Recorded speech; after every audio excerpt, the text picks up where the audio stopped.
진짜 마지막 중복 배정이 가능한 공모주인 플래티어의 청약이 8월 4일에서 5일 예정이 되어 있습니다. 이번 영상에서는 플래티어의 목표가, 예상 배정 수량, 예상 수익을 알아보도록 하겠습니다.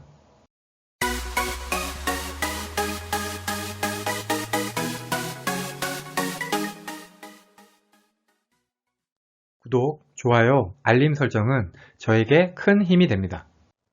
회사 소개를 살짝 하면 플래티어는 주로 대기업을 상대로 디지털 전환의 종합 솔루션을 제공하는 소프트웨어 전문 개발 판매 업체입니다. 매출 비중은 커머스 마케팅이 88%로 대부분을 차지하고 있습니다. 지금 90개 대기업 사이트에 170개 이상 이커머스 플랫폼을 구축 운영하고 있는데요. 주요 실적이 롯데, 신세계, 현대 등 유통 3사 이커머스 플랫폼이네요. 21년 예상 매출을 21년 1분기 매출 81억에다가 곱하기 4를 해서 구하면은 324억이 나옵니다. 이 값은 2020년 1년 매출 394억과 비교를 하면은 좀 부족하죠. 늘 그렇듯 저는 공모주 회사 분석은 이 정도만 하고 넘어가도록 하겠습니다. 청약 일정을 보시면 8월 2일까지 수요 예측을 하고요. 8월 4일에서 5일 양일간 청약을 하고 환불일은 8월 9일 월요일입니다. 예정 상장일은 8월 13일이고요. 환불일까지 총 4일이 걸립니다. 공모가를 보시면 밴드가 8,500원에서 만원인데요. 플래티어도 높은 확률로 공모가가 만원이 될 것 같고요. 이 공모가 밴드를 어떻게 구했는지 보시면은 PER로 공모가를 산정을 했는데 비교회사로 소프트웨어 업체에 상장할 때 많이 비교하는 회사들이죠. 핸디소프트, 코리아센터, DB, KCS를 비교를 했습니다. 여기는 특이하게 2020년 온기 PER 37.1을 먼저 구하고요. 그리고 2021년 1분기 포함해서 직전 4분기 PER 25.6도 구했습니다. 그리고 플래티어의 2020년 온기 순이익하고 1분기를 포함한 최근 4분기 순이익에다가 앞에서 구한 PER을 각각 곱하고 그 나온 값의 평균값으로 주당 평가 가액을 구했습니다. 여기 보시면 2020년 온기 시가총액이 최근 4분기로 구한 시가총액보다 65%가 더 크죠.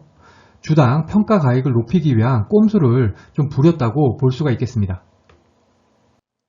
그래서 구한 주당 평가 가액이 12,710원이고요. 여기에 할인율 33.12%에서 21.42%를 적용을 하면은 공모가 밴드인 8,500원에서 만원이 나옵니다.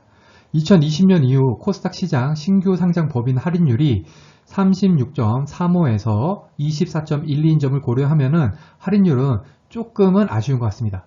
전체적으로 공모가를 높이려는 꼼수를 부린 것 같아서 보기는 좀 안 좋네요. 공모 내용을 보시면 총 180만 주 모집인데 구주 매출 비율이 0%입니다. 공모가에서 꼼수를 쓴 거를 요걸로 퉁치고 넘어가도록 하겠습니다. 그리고 우리 사주 조합 배정분이 겨우 5%죠. 금액으로 하면은 9억인데 직원 수가 185명이어서 한 명당 486만원만 있으면 되니까 미달 가능성은 낮은 것 같습니다. 100% 미달이 나더라도 9억밖에 안 되기 때문에 전체에 미치는 영향은 크지 않다고 볼 수 있겠지만 이 정도 금액인데도 불구하고 미달이 나면은 직원들이 회사에 뭔가 문제가 있다고 생각을 하고 있는 거겠죠. 청약 증권사는 KB하고 하나금융투자인데요. 하나금융투자 배정분이 5%밖에 안 됩니다. 그래도 중복 청약이 가능하고 하나금융투자 같은 경우에는 청약 수수료가 없기 때문에 하나금융에도 최소 청약은 하면 좋을 것 같습니다. 일반 청약자 대상 주식수가 KB 같은 경우에는 42만 7,500주, 하나금융투자가 2만 2,500주입니다.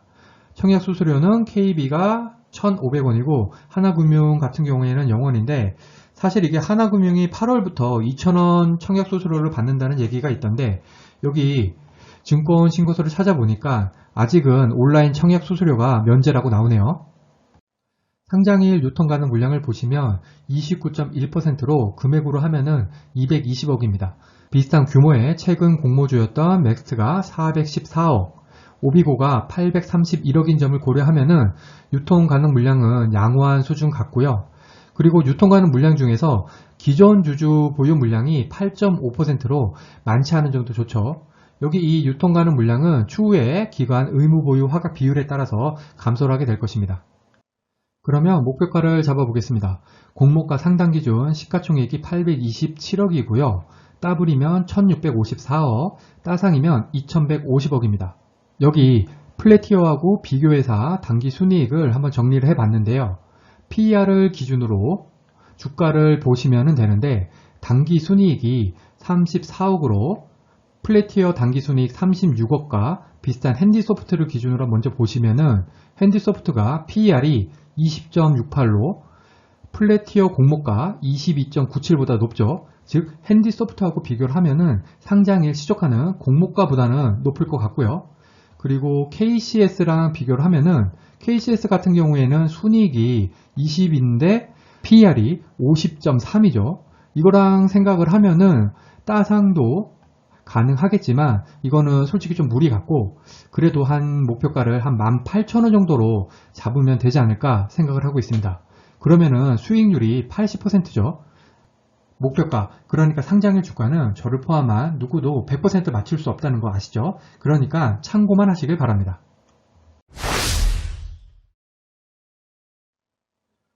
예상 균등배정 수량을 계산을 해보면 넥스트 청약 건수가 18만 건, 오비고가 17만 건이었습니다. 그런데 플래티어가 이 두 종목보다는 아무래도 인기가 좀 덜한 것 같습니다. 그리고 플래티어 같은 경우에는 같은 날에 엠로, 딥노이드, 한컴 라이프 케어하고 청약일이 겹치죠. 다른 종목하고 겹치더라도 균등은 그래도 거의 비슷하게 들어올 것 같기도 하고요. 그래서 저는 한 10만 건 청약이 들어올 것으로 예상을 하고 있습니다. 그러면은 균등 배정 수량 22만 5천 주를 10만으로 나누면 2.25주가 나오고요. 균등 배정으로는 2주 정도 받을 것으로 예상이 됩니다. 비례비정은 청약 증거금으로 계산을 하죠. 넥스트가 6.57조, 오비고가 6.34조였습니다. 그런데 겹치는 종목 중에 한컴 라이프케어가 아무래도 플래티어보다는 인기가 더 좋지 않을까 생각이 됩니다. 그래서 청약 증거금은 한 2조 정도 잡으면 될 것 같고요. 그러면은 비례 경쟁률이 1777대 1이 나오는데 저는 2000대 1로 계산을 하겠습니다. 2000대 1로 가정해서 계산을 하면은 1000만원당 비례로 한 주를 받게 되고요. 그런데 이 플래티어 같은 경우에 KB 일반 청약 한도가 7000주거든요. 그러면 풀 청약 시에 3500만원만 있으면 되고요. 이게 비례 배정으로 계산하면 3.5주가 나옵니다. 원래 비례 배정 같은 경우에는 5, 4, 6입이라서 3.5주는 3주 받는 것이지만 여기서는 경쟁률을 제가 좀 보수적으로 잡은 면이 있기 때문에 저는 3,500만원 청약 시에 비례로 4주 받는다고 예상을 하겠습니다. 그러면은 3,500만원 청약 시 예상 수익을 계산해 보겠습니다. 매도가를 만원으로 가정을 하면 주당 8천억 수익이 되고요. 혼자 청약을 하면은 균등 2주, 비례 4주, 총 6주에서 4만 8천원 수익이고 3인 가족 청약 시에는 비례로 4주, 균등으로 3명이 6주, 총 10주에서 8만원 수익입니다. 만일에 이 3,500만원을 3% 대출금리의 마이너스 통장을 이용해서 마련한다고 하면은 4일 대출이자가 11,000원이 나옵니다. 여기에 청약 수수료 1,500원도 생각을 해야겠죠. 만일에 균등만 누려서 10주만 청약을 한다고 하면은 5만원이 필요하고요. 혼자 청약하면 16,000원 수익, 3인 가족 모두 청약을 하면은 48,000원 수익입니다. 종합을 해보면 제가 수익 계산할 때 가정한 사항은 이러니 참고를 하시고요.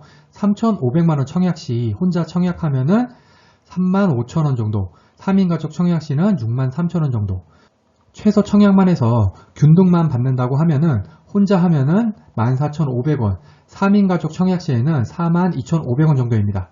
이 표를 보시고 비례까지 받을지 아니면 균등만 할지를 한번 생각을 해보시고요. 개인적으로 저는 플래티어는 풀 청약을 하지 않을까 생각을 하고 있습니다. 청약 전에 확인할 사항은 우선 확정 공모가는 공모가 상단인 만원으로 결정이 되어야 하고요. 그리고 기간 경쟁률은 1100대 1은 넘겨야 할 것 같습니다. 다음은 기간 의무 보유 확약 비율하고 상장일 유통가능 물량인데 이 두 개도 정말 중요하죠. 최소한 이렇게 4개는 어떻게 나오는지 보시고 청약 여부와 청약 금액을 결정하시기 바랍니다. 마지막으로 공모주 영상 올릴 때 제가 늘 드리는 말씀이죠. 기간 경쟁률, 기간 의무 보유 확약 비율, 상장일 유통 가능 물량이 아무리 좋더라도 상장일 주가의 향방은 확신할 수 없습니다. 손실을 볼 가능성은 늘 존재하죠. 저를 포함한 많은 유튜버분들이 공모주 관련 영상을 올리고 있지만 그냥 따라하지 마시고요. 스스로 다시 한번 공부를 해서 청약 여부도 결정하시고 상장일 매도 전략도 스스로 짜보시기를 권해드립니다. 그래야 공모주 재테크를 진정으로 즐기실 수 있을 것입니다. 이상으로 플래티어 공모주 청약 영상을 마치겠습니다. 오늘 영상이 도움이 되셨다면 구독, 좋아요, 그리고 알림 설정까지 부탁드립니다. 감사합니다.